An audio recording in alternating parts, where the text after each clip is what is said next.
Hello friends, welcome to SSC PDF solutions YouTube channel. आज हम लोगों का डे 7 है। इससे पहले हम लोग डे 6 तक रूट वर्ड को डिस्कस कर चुके थे। आज हम लोग जिस रूट वर्ड को डिस्कस करने वाले हैं वह है ए, अली, अल्टर। इन तीनों का मीनिंग आपको अदर या अनदर के सेंस में वर्ड में मिलेगा। तो आज चलिए इस रूट वर्ड का एक्सप्लेनेशन को देखते हैं। वर्ड लिया गया है मनीषा बंसल मैम के बुक से। आज का 5th रूट वर्ड है। रूट वर्ड है अल, अली, अल्टर, जिसका मतलब होता है अदर या अनदर। इससे पहले हम लोग 59 रूट वर्ड्स को डिस्कस कर चुके हैं और उन रूट वर्ड्स का जो वीडियो है उसका लिंक इस वीडियो के डिस्क्रिप्शन में मैं दे दूंगा प्लेलिस्ट के रूप में। तो आप उस प्लेलिस्ट को विजिट करके सारे वीडियो को एक्सेस कर पाएंगे। तो चलिए बिना देरी किए हुए इस सेशन को स्टार्ट करते हैं। आज का पहला वर्ड है अलियास। तो एलियस यहाँ पे अली मतलब हो गया अदर। अब इसका एक्सप्लेनेशन देखिए। Used when a person is known by any other name. जब कोई व्यक्ति किसी दूसरे नाम से जाना जाता है तो उसको क्या बोलते हैं, एलियस। और इसी को हिंदी में बोलते हैं उपनाम। आपने यह तो काफ़ी सुना होगा, किसी का नाम उसके बाद उर्फ लगा के फिर कुछ नाम छोटा सा। तो यह जो नाम होता है उसी को बोलते हैं एलियस यानी उपनाम। तो हिस्ट्री में भी आपने कई सारे फेमस व्यक्ति का उपनाम पढ़ा है, तो उसका साइनोनिम से यहाँ से रिलेट कर सकते हैं कि एलियस मतलब क्या होगा, किसी का उपनाम। जो कोई व्यक्ति किसी अदर नाम से जाना जाता है उसको एलियस बोलते हैं। नेक्स्ट वर्ड है अलीबी। अली अनादर। अब अनादर के सेंस में अब देखिए क्या है अलीबी का मतलब। तो यह होगा proof that a person was in other place at the time of any incident, यानी घटना स्थल पर अनुपस्थिति का कारण। और आप इसको बोल सकते हैं कि आप कोई ऐसा प्रूफ, कोई ऐसा प्रूफ है जो कि इंसिडेंट के टाइम पे व्यक्ति घटना स्थल पे नहीं हो, यानी वह किसी और प्लेस पे हो, उसका प्रूफ। तो उसको क्या बोलेंगे, अलीबी, यानी जस्टिफिकेशन आप दे रहे हैं कि हम घटना स्थल पे नहीं थे, किसी और प्लेस पे थे जब यह इंसिडेंट हुआ था। तो उसको क्या बोलेंगे, अलीबी, यानी proof that a person was in another place at the time of any incident. चलिए नेक्स्ट वर्ड को देखते हैं। नेक्स्ट वर्ड है एलियन। एलियन में भी रूट वर्ड क्या है यहाँ पे, अली, और इसका मतलब हो गया अनादर, स्ट्रेंज और फ्रैटनिंग और different from what you are used to, यानी विचित्र है और डरावना भी है। थोड़ा सा मतलब डर के सेंस में आ गया, अजनबी। और different from what you are used to, और आप जिससे नॉर्मल रूप से परिचित हैं उससे डिफरेंट है, यानी जो नॉर्मल आप समझ रहे हैं, जान रहे हैं, वैसा नहीं है। तो स्ट्रेंज है, अजनबी है, तो इसको बोलेंगे अजनबी या पराया मनुष्य के लिए एलियन, यानी आप उसको नहीं जान रहे हैं। इसका साइनोनिम्स हो जाएगा फॉरेन और एक्जोटिक। तो एलियन का आप साइनोनिम्स ध्यान रखिएगा, यह कई बार पूछा गया है।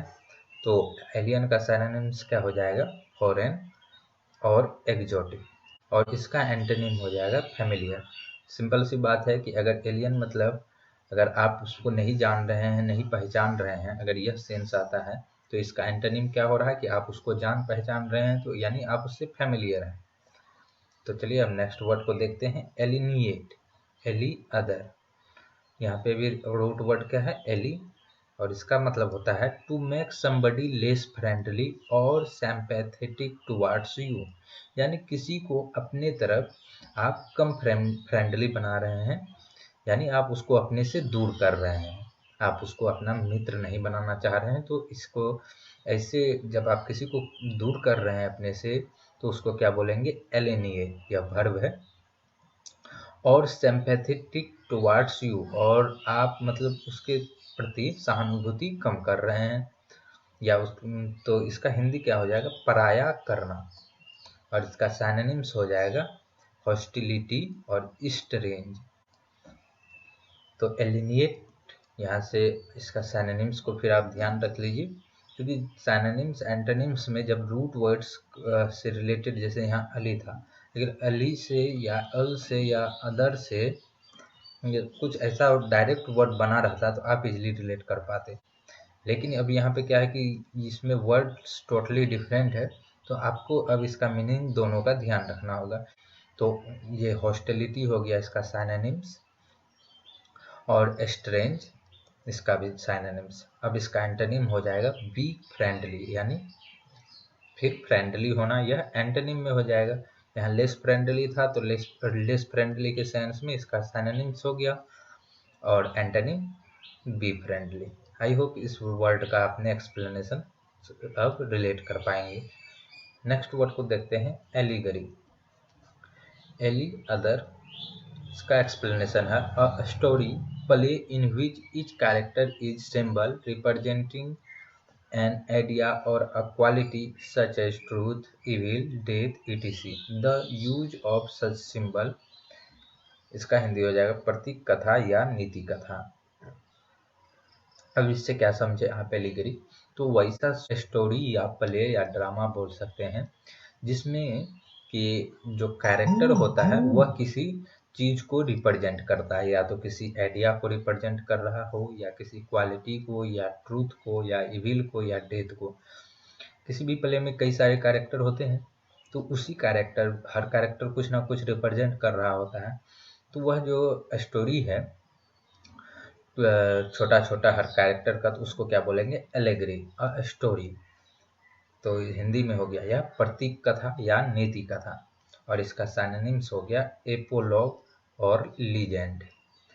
तो एलेगरी का एलेगरी का सिनोनिम्स हो जाएगा एपोलॉग और लीजेंड। नेक्स्ट वर्ड है अल्टर ईगो, अल्टर एनादर। अब इसका एक्सप्लेनेशन है a person whose personality is different from your own but who shows or acts as another side of your personality. यानी ऐसा पर्सन जिसका की पर्सनैलिटी आपसे डिफरेंट है, लेकिन वह आपके जैसा एक्ट कर रहा है, या आप जैसा है वैसा दिखाता है कि हम भी वैसा है, तो उसको क्या बोलेंगे, अल्टर ईगो। यानी उसका ईगो अदर टाइप का है, जो आपका है वैसा नहीं है, बट वह वैसा शो कर रहा है आपके जैसा। तो इससे ऐसे व्यक्ति को, ऐसे पर्सन को क्या बोलेंगे, अल्टर ईगो। तो यह हो गया अतरंग मित्र, इसका हिंदी। अब चलिए नेक्स्ट वर्ड देखते हैं। नेक्स्ट वर्ड है अल्टरकेशन। अल्टर अदर केशन मतलब हो गया फाइट, यानी फाइट, और ऑफेन भड़बल। यानी आप इसको इस तरीके से बोल सकते हैं कि जब सिर्फ बाती में, यानी बातचीत से जो छोटा मोटा फाइट हो जाता है, तो उसको क्या बोलेंगे, अल्टरकेशन। और इसका सिनोनिम्स हो गया फराकस और क्वारल। और इसका एंटोनिम क्या हो जाएगा, अब यहाँ अगर फाइट की बात है अल्टरकेशन में, तो अब यहाँ पे एग्रीमेंट होगा, दोनों के बीच में कुछ रिलेशन स्थापित होंगे जिसमें कि मित्र का भाव रहेगा। तो इसका एंटोनिम हो जाएगा accord, agreement, concord. Next word है अल्टरनेटिव। अल्टर मतलब other, a thing that you can choose to do from any other. यानी किसी चीज के स्थान पे किसी दूसरे चीज को चूज करना, तो उसको क्या कहेंगे, अल्टरनेटिव। और हिंदी हो गया इसका वैकल्पिक। और इसका सिनोनिम्स में सब्स्टिट्यूट, यानी किसी एक चीज के स्थान पर दूसरे चीज को अगर हम लोग यूज करते हैं तो उसको क्या बोलेंगे, अल्टरनेटिव। और इसका सिनोनिम्स हो गया सब्स्टिट्यूट। नेक्स्ट वर्ड है ऑल्ट्रुइस्ट। यहाँ पे अल्ट का मतलब हो गया अदर, तो अनसेल्फिश रिगार्ड्स फॉर और devotion to the welfare of others. यानी स्वार्थी नहीं होना, किसके प्रति, दूसरे के वेलफेयर के प्रति। जब आप स्वार्थी नहीं हैं तो इसको क्या बोलेंगे, ऑल्ट्रुइस्ट। यानी हिंदी में बोले तो परोपकारी या परहितकारी, यानी दूसरे का हित करने वाला। तो इसको क्या बोलेंगे, ऑल्ट्रुइस्ट। आई होप फ्रेंड्स आज के रूट वर्ड्स का एक्सप्लेनेशन आपको समझ में आया है। अगर रूट वर्ड से वर्ड का एक्सप्लेनेशन आपको समझ में आ रहा है तो आप इस वीडियो को लाइक करिए और अपने फ्रेंड्स में शेयर कीजिए, सो दैट मैक्सिमम स्टूडेंट्स को हेल्प मिल सके। और अगर आप हमारे चैनल पे नए हैं तो चैनल को सब्सक्राइब कर साइड के बेल आइकन को क्लिक कर लीजिए, सो दैट हमारे सभी लेटेस्ट वीडियो का नोटिफिकेशन आपको सबसे पहले मिले। तो मिलते हैं नेक्स्ट वीडियो में फ्रेंड्स, तब तक के लिए गुड बाय।